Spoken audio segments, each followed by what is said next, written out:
నిర్ధారణకు అంతిమ నిర్ణయం డిఎన్ఏ టెస్ట్. ఉన్నది ఉన్నట్లుగా వాస్తవాలను శోధించి వివరించేది మన డిఎన్ఏ టీవీ. మన రాష్ట్రం, మన ఛానల్. నమస్కారం, డిఎన్ఏ న్యూస్ కి స్వాగతం. ముందుగా ముఖ్యాంశాలు.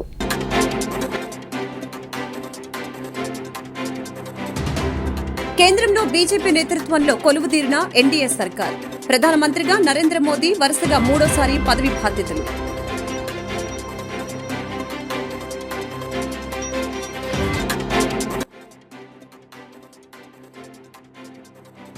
అధికారికంగా మోదీ ప్రధాని బాధ్యతలు. రైతుల సంక్షేమమే లక్ష్యంగా తొలి సంతకం చేసి ప్రత్యేకతను చాటుకున్న మోదీ. రేపు టీడీపీ అధినేత చంద్రబాబును శాసనసభ పక్ష నేతగా ఎన్నుకోనున్న కూటమి ఎమ్మెల్యేలు. జూన్ 12న ఏపీ సీఎంగా చంద్రబాబు ప్రమాణ స్వీకారం. రేపు గవర్నర్కు లేఖ అందించనున్న కూటమి ఎమ్మెల్యేలు.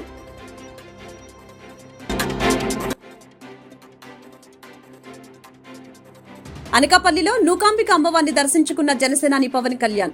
నూకాంబిక ఆలయానికి విచ్చేసిన పవన్ కు ఆలయ మర్యాదలతో స్వాగతం పలికిన అధికారులు.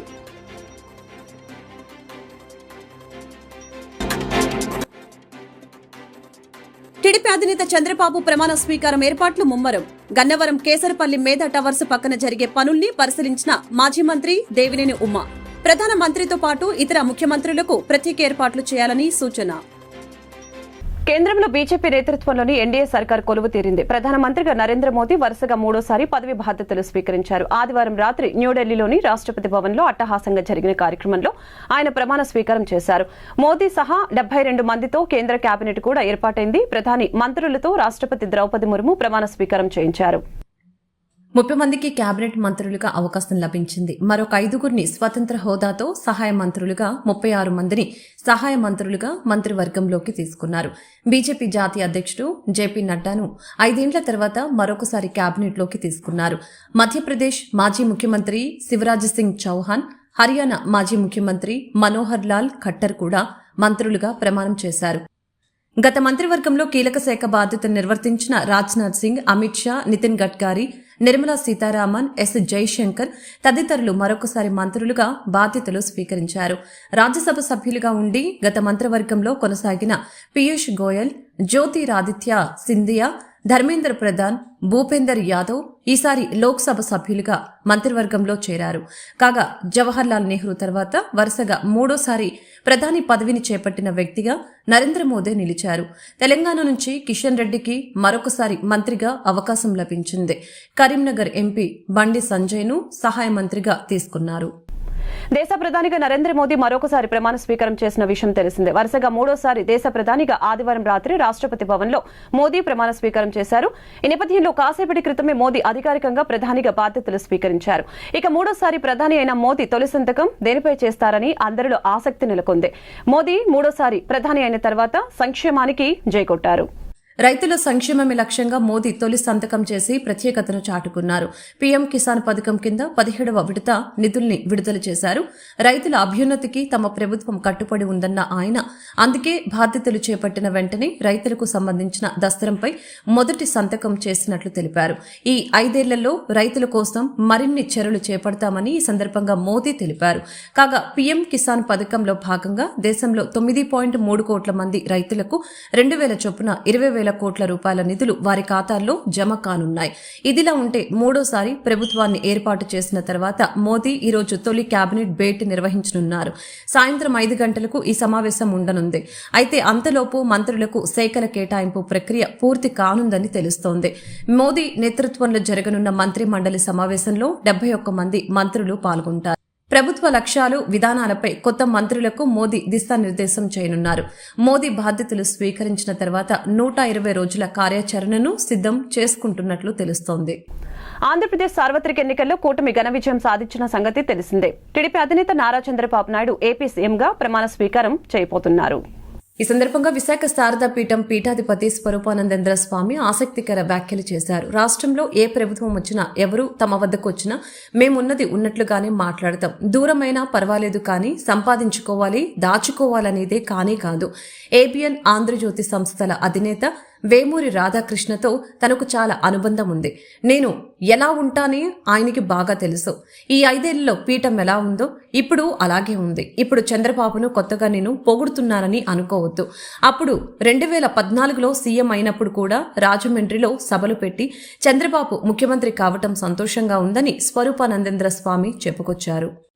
శ్రీశైలం ఏదైతే ఉందో ఆ శ్రీశైలం కుంభాభిషేకం చెయ్యొద్దని చెప్పింది నేను, దక్షిణాయనంలో చేయకూడదు అని ఆపింది నేను. జగన్మోహన్ రెడ్డి గవర్నమెంట్లో ఆపితే కోర్టుని మేనేజ్ చేసి ఉత్తరాయణం వచ్చింది కదా చేశారు. మాఘమాసం పుత్రనాశహ అని ఉంది ఆగమంలో, శైవాగమంలో. మాఘమాసంలో శైవాగమంలో శ్రీశైలం కుంభాభిషేకం చేయకూడదని ఉంది. అది జగన్మోహన్ రెడ్డి గవర్నమెంట్లో దేవాదాయ శాఖ రాసి పంపించారు. ఇంకా చాలా ఉన్నాయి ఇందులో. రాజులకి పుత్రుడంటే రాష్ట్రమే కదా. ఈరోజు ఏం జరిగిందో మీరు చూశారు. సింహాచలంలో ఆ రోజు ఎలా మాట్లాడానో చందనోత్సవంలో మీరు చూశారు. అది తిరుమల తిరుపతి దేవస్థానంలో జరిగిన వెంకటేశ్వర స్వామి నిత్యం వందలాది సంవత్సరాలు, వేలాది సంవత్సరాలు జరిగే అన్నప్రసాదాన్ని తృణధాన్యంతో మార్చినప్పుడు కూడా నేను విభేదించాను, లెటర్ రాశాను. అందువల్ల ఈ స్వరూపానంద ఏ గవర్నమెంట్ వచ్చినా ఎవరు మా దగ్గరికి వస్తున్నా మేము ఉన్నది ఉన్నట్టుగా మాట్లాడతాం. దూరమైనా పర్వాలేదు, మేము గవర్నమెంట్ల దగ్గర బతికే పీఠం కాదు ఇది. ఉన్నది ఉన్నట్టుగా మాట్లాడటమే. సంపాదించుకోవాలి, దాచుకోవాలి అనుకునే పీఠం కాదు ఇది. ఇది ఏబిఎన్ రాధాకృష్ణ గారికి నాతో చాలా అనుబంధం ఉంది. నేను ఏ రకంగా ఎటువంటి తప్పులు చేయకుండా ఉంటానో ఆయనకు బాగా తెలుసు. బిఆర్ నాయుడికి తెలుసు, నరేంద్ర చౌదరికి తెలుసు, చాలామందికి తెలుసు. ఈ 5 ఏళ్లలో పీఠం ఎప్పుడు ఎలా ఉందో ఇప్పుడు అలాగే ఉంది. రేపు టీడీపీ అధినేత చంద్రబాబును శాసనసభ పక్ష నేతగా కూటమి ఎమ్మెల్యేలు ఎన్నుకోనున్నారు. రేపు గవర్నర్కు లేఖను కూటమి ఎమ్మెల్యేలు అందించనున్నారు.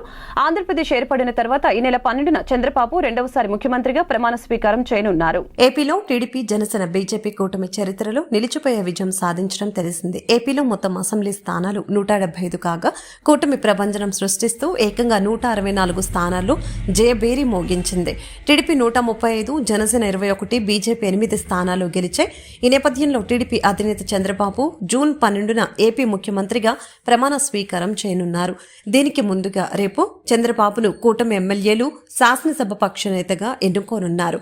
కూటమి తరపున గెలిచిన 164 మంది ఎమ్మెల్యేలు రేపు విజయవాడలోని ఏ కన్వెన్షన్ సెంటర్లో సమావేశం కానున్నారు.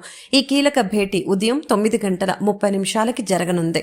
చంద్రబాబును కూటమి నేతగా ఎన్నుకున్న అనంతరం ఎమ్మెల్యేలు ఆ మేరకు గవర్నర్కు లేఖ అందచేయనున్నారు. ఈ లాంఛనం ముగిసిన అనంతరం ప్రభుత్వం ఏర్పాటు చేయాలని చంద్రబాబును గవర్నర్ కోరనున్నారు. ముఖ్యమంత్రి అయ్యో మాతో మాట నీకు టైం దొరకట్లేదని నేను అడుగుతున్నాను. ఈ రోజున బాధతో అడుగుతా ఉన్నాను జగన్మోహన్ రెడ్డి గారిని. అందుకనే ప్రజలు తగిన తీర్పు ఇచ్చారని కూడా నేను తెలియజేస్తా ఉన్నాను. ఏదైతే పవన్ కళ్యాణ్ గారు, చంద్రబాబు నాయుడు గారు, నరేంద్ర మోడీ గారి నాయకత్వంలో బీజేపీ అధ్యక్షురాలు పురంధేశ్వరి గారు వీళ్ళందరూ కూడా కలిసి కూటమిగా పవన్ కళ్యాణ్ గారు ఒకటే చెప్పారు, ఈ రాష్ట్రంలో ఓట్లు చీలనేమను కూటమిగా ఏర్పడి బ్రహ్మాండ ఘన విజయం సాధిస్తామని చెప్పడం కూడా జరిగింది. ఎన్నో అవమానాలు పడ్డాడు, ఎన్నో ఇబ్బందులు పడ్డాడు. ధైర్యంగా నిలబడి కూటమిని కలిపి మరి బ్రహ్మాండమైన ఘన విజయం సాధించినటువంటి పవన్ కళ్యాణ్ గారికి, చంద్రబాబు నాయుడు గారికి, బీజేపీ అధ్యక్షురాలు కేంద్రంలో నరేంద్ర మోడీ గారికి కూడా ధన్యవాదాలు తెలియజేస్తాను. ఎందుకంటే నాకు చాలా బాధ వేస్తా ఉంది. 2 సార్లు ఎమ్మెల్యేగా గెలిచి ఈ నియోజకవర్గంలో డబ్బులు ఏమి ఇవ్వకుండా ఆయన ఇచ్చి మేము ప్రచారం చేయడం తప్ప చేయడానికి ఏమి లేదని కూడా తెలియజేస్తా ఉన్నాం. బ్రిడ్జి ఇస్తానని చెప్పాడు. ఇక్కడ తిరువురు వచ్చి ఇల్లు ఇస్తానని చెప్పాడు లేదా మీ అందరి ముందు? ఎక్కడ ఇవాళ మున్సిపాలిటీ బాగా దరిద్రంగా ఉంది. మున్సిపాలిటీలో డ్రైనేజ్ అడిగాను నేను, డ్రైనేజీకి ఇవాళ ఎస్టీ ఏరియాలో రోడ్లు పోవడంగా ఉన్నాయి, అవి అడిగాను ఇవాళ. బస్ స్టాండ్ రోడ్లో ఆర్ఎంఐ రోడ్డు, బస్ స్టాండ్ కాడి నుంచి మెయిన్ రోడ్డుకు కూడా డబ్బులు అడిగాను, 10 కోట్లు అడిగాను. ఇచ్చేస్తానన్నా అన్నాడు, ఏమి ఇవ్వలేదు. అంటే మార్చి 13వ తారీఖున మీటింగ్ పెడితే నేను డిసెంబర్ వరకు కూడా తిరుగుతూనే ఉన్నాను. నా నిధులన్నా, నా ఎలక్షన్ వస్తుందన్నా, మరి మీరు ఇచ్చిన హామీలు నెరవేర్చమని. ఎక్కడ కూడా ఏం చేయలేదు. అదేవిధంగా నేను ఒకటే చెప్పాను ఆ రోజున, బ్రిడ్జి గారి కట్టకపోతే నేను ఓటాగనని చెప్పాను. నేను అదే మాట మీద బ్రిడ్జి కట్టలేకపోయాను, పోటీ చేయడం మానేశాను, ఓటాడటం కూడా మానేశాను. నేను అన్న మాట కట్టుబడి ఉన్నాను ఎక్కడైనా సరే. అదేవిధంగా మరి ఇక్కడ గెలిచేటువంటి ఎమ్మెల్యే గారు కొలిపూడి శ్రీనివాస్ గారికి కానీ, పార్లమెంటు మరి పోటీ చేసేటువంటి చిన్ని గారి ఘన విజయం సాధించడానికి కూడా వారి శుభాకాంక్షలు చేస్తూ, ఇక్కడే కాకుండా మరి నేను ఉన్నటువంటి జనసేనాని పవన్ కళ్యాణ్ కు ఏపీ డిప్యూటీ సీఎం పదవి ఖాయమంటూ ప్రచారం జరుగుతోంది. రాష్ట్ర అసెంబ్లీ ఎన్నికల్లో పవన్ కళ్యాణ్ పిఠాపురం నియోజకవర్గం నుంచి భారీ మెజారిటీతో విజయం సాధించడం తెలిసిందే. పవన్ కళ్యాణ్ ఇవాళ అనకాపల్లిలోని నూకాంబిక అమ్మవారి ఆలయాన్ని సందర్శించారు. ఆలయ వర్గాలు జనసేనానికి ఆలయ మర్యాదలతో స్వాగతం పలికారు. అనంతరం పవన్ నూకాంబిక అమ్మవారిని దర్శించుకుని అర్చనలు చేశారు. ఈ సందర్భంగా అర్చకులు ఆయనకు వేదాశీర్వచనాలు అందజేశారు. ఆలయ అధికారులు పవన్ కు అమ్మవారి చిత్రపటాన్ని బహూకరించారు.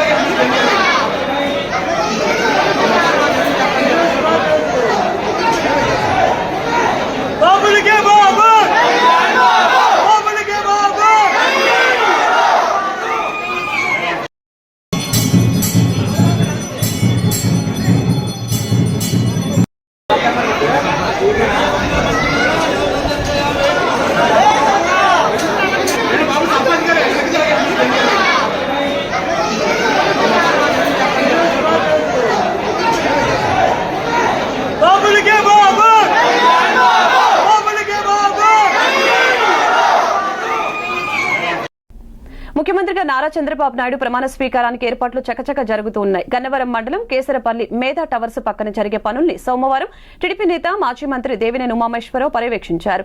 జర్మన్ హ్యాంగర్స్ తో భారీ ఎత్తున ఏర్పాట్లు చేస్తున్నారు. 80 అడుగుల వెడల్పు, 60 అడుగుల పొడవు, 8 అడుగుల ఎత్తుతో స్టేజ్ ని సిద్దం చేస్తున్నారు. ఎలిట్ విస్టాస్ తో ఎమ్మెల్యేలు, ఎంపీలు, న్యాయమూర్తులు తదితర ప్రముఖులు పార్కింగ్ స్థలాన్ని ఎంపిక చేశారు.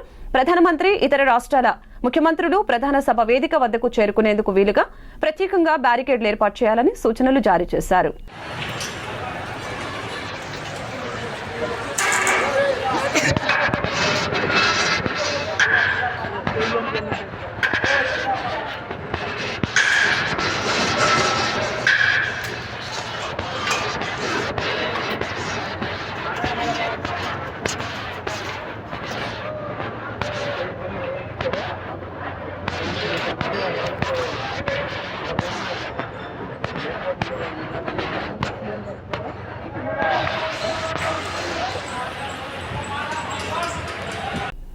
గత ప్రభుత్వాలు ముస్లింలకు ఇచ్చిన 4% రిజర్వేషన్ కొనసాగిస్తామని టీడీపీ జాతీయ ప్రధాన కార్యదర్శి యువగలం నాయకులు నారా లోకేష్ హామీ ఇవ్వడం పట్ల రాష్ట్ర వ్యాప్తంగా ముస్లింలందరూ హర్షం వ్యక్తం చేస్తున్నారని టీడీపీ నాయకులు ఎంఎస్ బేగ్ తెలిపారు. కొందరు దుష్ట శక్తులు టీడీపీకి ముస్లింలను దూరం చేసేందుకు కుట్రపూరిత ప్రచారాలు చేశారని ఆరోపించారు.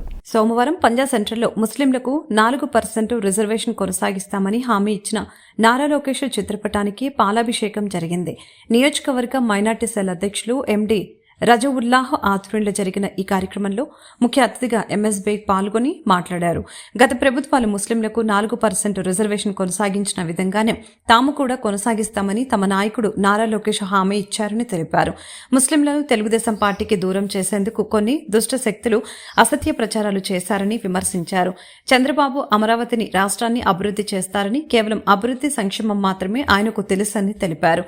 కులాలు, మతాల మధ్య కుమ్ములాటలు పెట్టే పార్టీలు వేరే ఉన్నాయి ఉన్నాయని, వారికి ప్రజలు ఎన్నికల్లో బుద్ధి చెప్పారని తెలిపారు.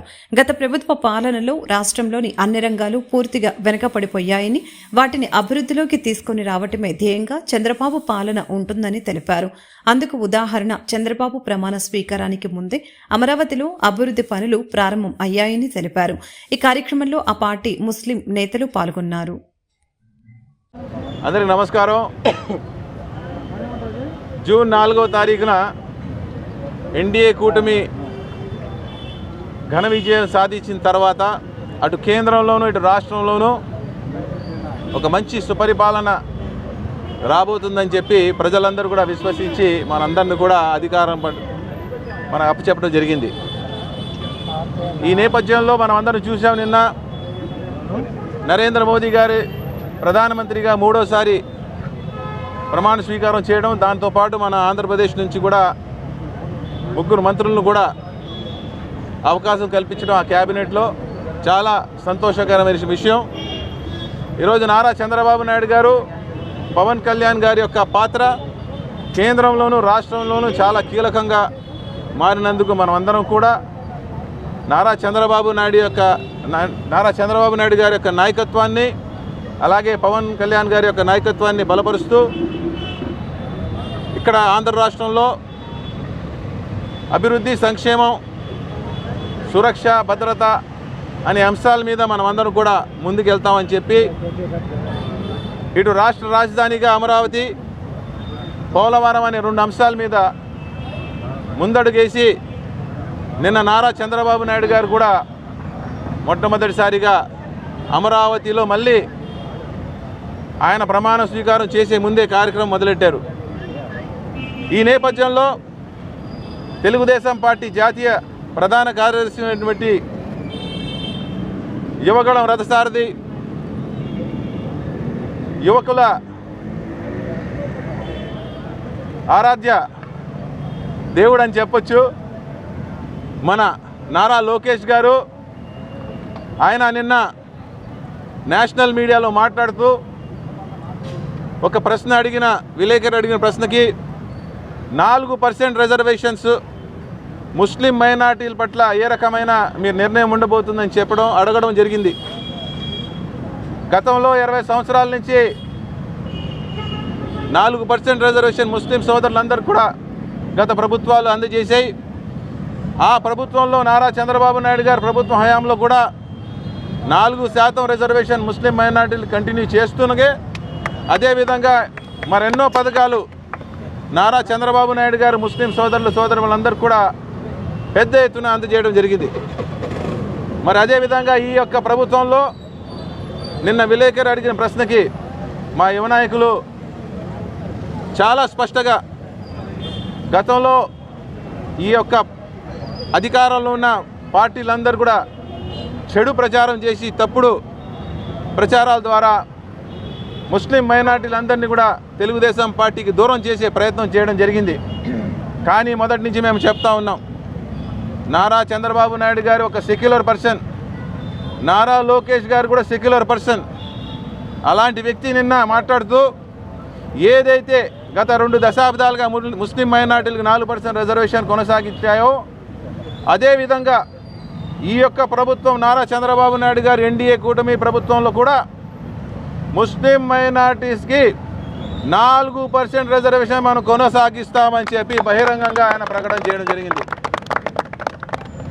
మనమందరం కూడా నారా లోకేష్ గారికి ఈరోజు వించిపేటలో విజయవాడ పశ్చిమ నియోజకవర్గంలో పంజాబ్ సెంటర్ మైనార్టీ సెల్ ఆధ్వర్యంలో డివిజన్ అధ్యక్షులు, డివిజన్ కమిటీలు అందరూ కూడా పెద్ద ఎత్తున ముస్లిం సోదరులందరినీ కూడా అందరూ కూడా నారా లోకేష్ గారి యొక్క నిర్ణయాన్ని స్వాగతిస్తూ ఈరోజు మా యువ నాయకులకి పాలాభిషేకం చేయడం జరిగింది.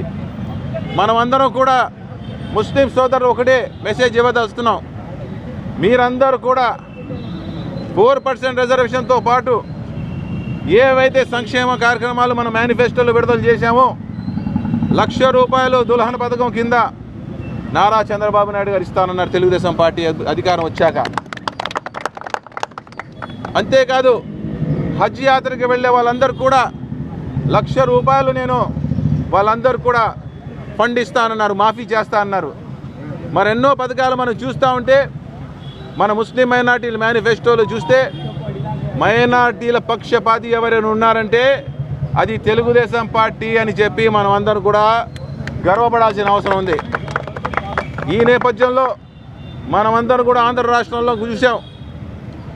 గత జూన్ 4వ తారీఖున వైఎస్ఆర్ కాంగ్రెస్ పార్టీ నుంచి పెట్టిన 7 ముస్లిం మైనార్టీల ఎమ్మెల్యే సభ్యులు కూడా ఎక్కడైతే ముస్లిం అధిక ప్రాంతాలు ఉన్నాయో ఆ ప్రాంతాల్లో కూడా ముస్లిం మైనార్టీస్ అందరూ కూడా వైఎస్ఆర్ కాంగ్రెస్ పార్టీ ముస్లిం ఎమ్మెల్యేలందరినీ కూడా ఓడించడం జరిగింది. అంతేకాదు తెలుగుదేశం పార్టీ నుంచో పెట్టిన 3 మైనార్టీ క్యాండిడేట్స్ ఎమ్మెల్యే క్యాండిడేట్స్ అభ్యర్థులందరూ కూడా సుమారు 30,000 మెజారిటీతో 3 కూడా ఘన విజయం సాధించడం అనేది మనం అందరూ చూసాం. దీన్ని బట్టి స్పష్టంగా అర్థమవుతుంది ఏంటంటే రాష్ట్రంలో ముస్లిం మైనార్టీస్ యొక్క బలం తెలుగుదేశం పార్టీ వైపే ఉందని చెప్పి ఒక నిదర్శనం అని కోట్ల ప్రజలు విజయం అన్నమాట ఇది.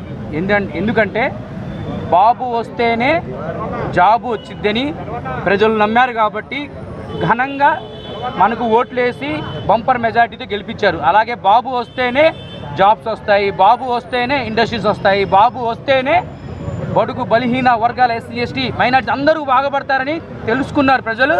అలాగే భారీ మెజార్టీతో 164 సీట్లు ఇచ్చి బంపర్ మెజార్టీతో గెలిపించారు. ఈరోజు నారా లోకేష్ గారి పాలాభిషేకం జరిగింది ఈరోజు పంజాబ్ సెంటర్లో 54వ డివిజన్లో. ఎందుకంటే 4% అనేది ఇంపార్టెంట్ ఫర్ మైనార్టీస్.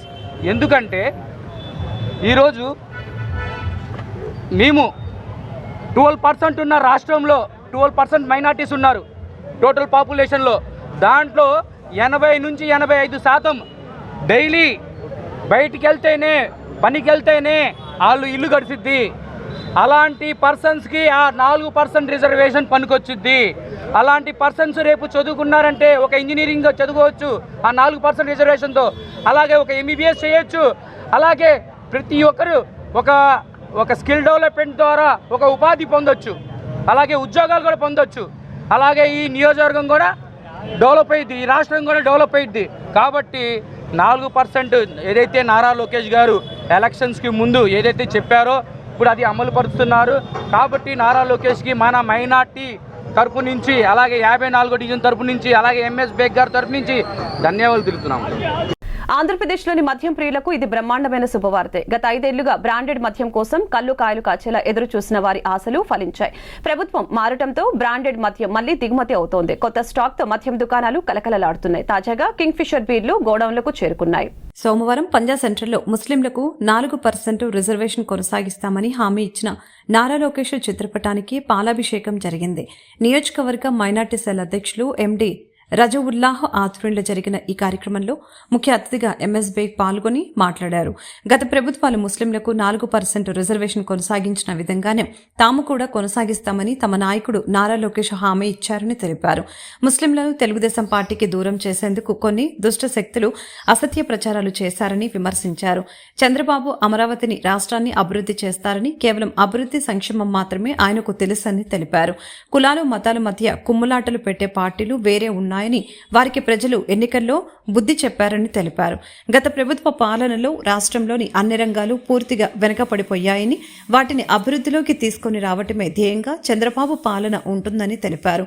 అందుకు ఉదాహరణ చంద్రబాబు ప్రమాణ స్వీకారానికి ముందే అమరావతిలో అభివృద్ధి పనులు ప్రారంభం అయ్యాయని తెలిపారు. ఈ కార్యక్రమంలో ఆ పార్టీ ముస్లిం నేతలు పాల్గొన్నారు. రాష్ట్రంలో తెలుగుదేశం పార్టీ ప్రజాస్వామ్యాన్ని బ్రతికిస్తే వైసీపీ చంపుతుందని టీడీపీ నేత పట్టాభి మండిపడ్డారు. ప్రజాస్వామ్యాన్ని గౌరవించే పార్టీ తెలుగుదేశం అని అన్నారు. కూటమి పార్టీలంతా కలిసి ప్రజాస్వామ్య పరిరక్షణ ఉద్యమాన్ని చేపట్టాయని వ్యాఖ్యానించారు. టీడీపీ కేంద్ర కార్యాలయంలో ఏర్పాటు చేసిన విలేకరుల సమావేశంలో టీడీపీ అధికార ప్రతినిధి పట్టాభి మాట్లాడారు. హింసకు పాల్పడటం తెలుగుదేశం విధానం కాదని స్పష్టం చేశారు. గత 5 ఏళ్లలో వైఎస్ఆర్సీపీ నాయకులు అరాచకాలు సృష్టించారని గుర్తు చేశారు. తెలుగుదేశం కార్యకర్తలపై లెక్కలేనని దాడులు చేశారని తెలిపారు. లోకేష్ పాదయాత్రకు ఆటంకాలు సృష్టించారని మండిపడ్డారు. ఆనాడు వైఎస్ఆర్సీపీకి ప్రజాస్వామ్యం గుర్తుకు రాలేదా అని ప్రశ్నించారు. ప్రజాస్వామ్యాన్ని గౌరవించే పార్టీ తెలుగుదేశం అని తెలిపారు. కూటమి పార్టీలంతా కలిసి ప్రజాస్వామ్య ప్రజాస్వామ్య పరిరక్షణ ఉద్యమాన్ని చేపట్టాయని వ్యాఖ్యానించారు. రాష్ట్రంలో తెలుగుదేశం పార్టీ ప్రజాస్వామ్యాన్ని బ్రతికిస్తే వైఎస్ఆర్సీపీ చంపుతుందని మండిపడ్డారు. ప్రజాస్వామ్య విలువల గురించి ఎన్నోసార్లు చంద్రబాబు హితబోధ చేశారని అన్నారు. రాష్ట్రంలో ఎక్కడ భౌతిక దాడులు జరగవని తెలిపారు. ఇకపై వైసీపీ నేతలకి లోకేష్ రెడ్ బుక్ రియాలిటీ ఏంటో చూపిస్తారని హెచ్చరించారు. ఐపీసీ సెక్షన్ల పవర్ ఏంటో చూపిస్తామని, అవినీతి పరులైన అధికారులపై చర్యలు తప్పవని అన్నారు. జగన్ అధికారంలో ఉన్నప్పుడు లోకేష్ పాదయాత్రపై 22 సార్లు దాడి చేశారని, గతంలో చెన్నుపాటి గాంధీపై దాడి చేసి కన్ను పోగొట్టారని అన్నారు. ఎర్రగొండపాలెం, నందిగామలో చంద్రబాబు పర్యటనలపై దాడి చేశారు. తాడిపత్రిలో జేసీ ఇంటిపై ఎన్నిసార్లు దాడులు చేశారో లెక్కలేదని, అలాగే నాపై దాడి చేసినప్పుడు వైఎస్ఆర్సీపీకి ప్రజాస్వామ్యం గుర్తుకు రాలేదా అని ఆయన ప్రశ్నించారు. ఐపీసీ సెక్షన్ల పవర్ ఏంటో మీకు చూపిస్తాం. దానిలో ఎక్కడా కూడా రాజీ పడదలుచుకోలేదు. లోకేష్ గారి red book is a reality, అది గుర్తుపెట్టుకోండి. మీరు పిల్ల సైకోలందరికీ చెప్తా ఉన్నాం, లోకేష్ గారి red book is a reality. ఆయన ఊరికనే సరదాగా ఓపలేదు రెడ్ బుక్. ఐపీసీ సెక్షన్ల పవర్ చూపిస్తాం. రెడ్ బుక్ లో నమోదైనటువంటి ప్రతి ఒక్క వైసీపీ పిల్ల సైకోకి, అవినీతి పరులైనటువంటి అధికారులందరి సంగతి తేలుస్తాం. Within the legal framework, చట్టానికి లోబడే మీ అందరికీ గట్టిగా బుద్ధి చెప్తాం. దానిలో ఏ విధంగా కూడా రాజీ పడేటటువంటి ప్రసక్తే లేదు. ఎన్ని పాపాలు చేశారా మీరు 5 సంవత్సరాల కాలంలో? దేవాలయం లాంటి మా కార్యాలయం పైన దాడి చేశారు. ఇదే పార్టీ కార్యాలయం పైన దాడి చేసిన రోజున మీకు ప్రజాస్వామ్యం గుర్తుకు రాలేదా? ఇవాళ ప్రజాస్వామ్యం గురించి మాట్లాడుతూ ఉన్నారు. మా అందరికీ తండ్రి లాంటి వ్యక్తి నారా చంద్రబాబు నాయుడు గారు, ఆయన ఇంటిపైన దాడి చేసిన రోజున మీ జోగి రమేష్ అనే పిల్ల సైకో ఆ రోజున గుర్తుకు రాలేదా? ప్రజాస్వామ్యం అంటే ఏంటో ఇవాళ ఎంతమందిని మాచర్లలో బోండమ్మ గారి పైన, బుద్ధా వెంకన్న గారి పైన దాడి చేసిన రోజున గుర్తుకు రాలేదా మీకు? చంద్రబాబు నాయుడు గారు అమరావతి పర్యటనకు వెళ్ళిన రోజున ఆయన పైన రాళ్లు కర్రలు వేసి మాది భావ ప్రకటన స్వేచ్ఛ అని చెప్పి కలరింగ్ ఇచ్చిన రోజున మీకు గుర్తుకు రాలేదా? ఇవాళ ఈ సైకో జగన్ రెడ్డి మా వాళ్ళకి బీపీలు రావా? ఏది దాడులు జరిగిన రోజున ఒక బాధ్యత గల ముఖ్యమంత్రిగా ఆ దాడులని కట్టడి చేయాల్సింది పోయి ఇంకా రెచ్చగొట్టే విధంగా మాకు బీపీలు రావా అని మాట్లాడిన రోజున మీకు ప్రజాస్వామ్యం గుర్తుకు రాలేదా? ఇవాళ ఎంతమందిని, తోట చంద్రయ్యని అత్యంత కిరాతకంగా పీక కోసి చంపిన రోజున మీకు ప్రజాస్వామ్యం గుర్తుకు రాలేదా? కంచర్ల జర్లైని, కిరణ్ని దారుణంగా వాళ్ళ చావుకి కారకులైన రోజున మీకు ప్రజాస్వామ్యం గుర్తుకు రాలేదా? డాక్టర్ సుధాకర్, అమర్నాథ్, అబ్దుల్ సలాం వంటి వారి చావుకి కారకులైన రోజున మీకు గుర్తుకు రాలేదు ప్రజాస్వామ్యం. ఇవాళ మాట్లాడుతూ ఉన్నారు. ఇవాళ నా పక్కనే కూర్చున్నాడు మా అన్నయ్య చెన్నుపాటి గాంధీ గారు. ఆయన పైన సెప్టెంబర్ 2022లో దాడి చేసి ఇవాళ ఆయన కన్ను పోగొట్టారు. మీరు ఆయన కంటి చూపు పోవటానికి కారకులైన మీకు ఆ రోజున ప్రజాస్వామ్యం గుర్తుకు రాలేదా? ఇవాళ వచ్చి మీరు ఇవాళ మాకు నీతి కబుర్లు చెప్తారా? ఎన్ని చోట్ల ప్రకాశం జిల్లా ఎర్రగొండపాలెంలో చంద్రబాబు నాయుడు గారి పర్యటన పైన దాడి, నందిగామలో చంద్రబాబు నాయుడు గారి పర్యటన పైన దాడి, ఇవాళ మా పార్టీ రాష్ట్ర అధ్యక్షులు అచ్చెన్నాయుడు గారిని అత్యంత కిరాతకంగా గోడలు దూకించి మరీ మీకు కొమ్ము కాసేటటువంటి కాకిల్ని పంపించి ఆయన సర్జరీ చేయించుకుని ఇంట్లో విశ్రాంతి తీసుకుంటుంటే ఆయన ఈడ్చుకుని బయటికి తీసుకొచ్చి అక్రమంగా అరెస్ట్ చేసిన రోజున మీకు ప్రజాస్వామ్యం గుర్తుకు రాలేదా? కొల్లు రవీంద్ర గారి పైన లేనిపోని నిందలు మోపి ఆయన్ని అరెస్ట్ చేసిన రోజు మీకు ప్రజాస్వామ్యం గుర్తుకు రాలేదా? మా ఇంటి పైన దాడి చేసి నా బిడ్డని భయభ్రాంతులు గురి చేసి నా ఇల్లుని ధ్వంసం. వార్తలు ముగించే ముందు ముఖ్యాంశాలు మరొకసారి.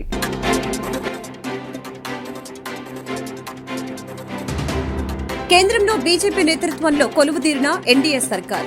ప్రధానమంత్రిగా నరేంద్ర మోదీ వరుసగా 3వ పదవి బాధ్యతలు.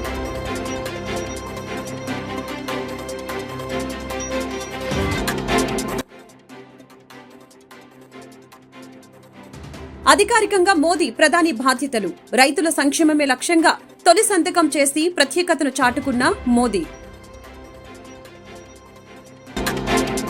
రేపు టీడీపీ అధినేత చంద్రబాబును శాసనసభ పక్ష నేతగా ఎన్నుకోనున్న కూటమి ఎమ్మెల్యేలు. జూన్ 12న ఏపీ సీఎంగా చంద్రబాబు ప్రమాణ స్వీకారం. రేపు గవర్నర్కు లేఖ అందించనున్న కూటమి ఎమ్మెల్యేలు.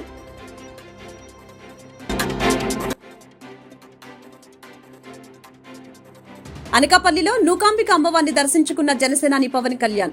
నూకాంబిక ఆలయానికి విచ్చేసిన పవన్ కు ఆలయ మర్యాదలతో స్వాగతం పలికిన అధికారులు.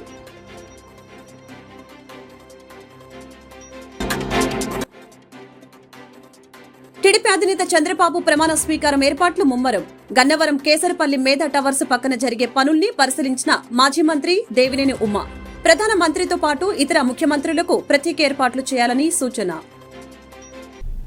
ఈ వార్తలు ఇంతటితో సమాప్తం. మరొక బులెటిన్ మళ్ళీ కలుద్దాం. నమస్కారం.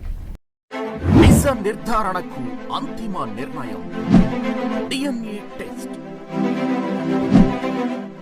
ఉన్నది ఉన్నట్లుగా వాస్తవాలను శోధించి వివరించేది మన DNA టీవీ. మన రాష్ట్రం, మన ఛానల్.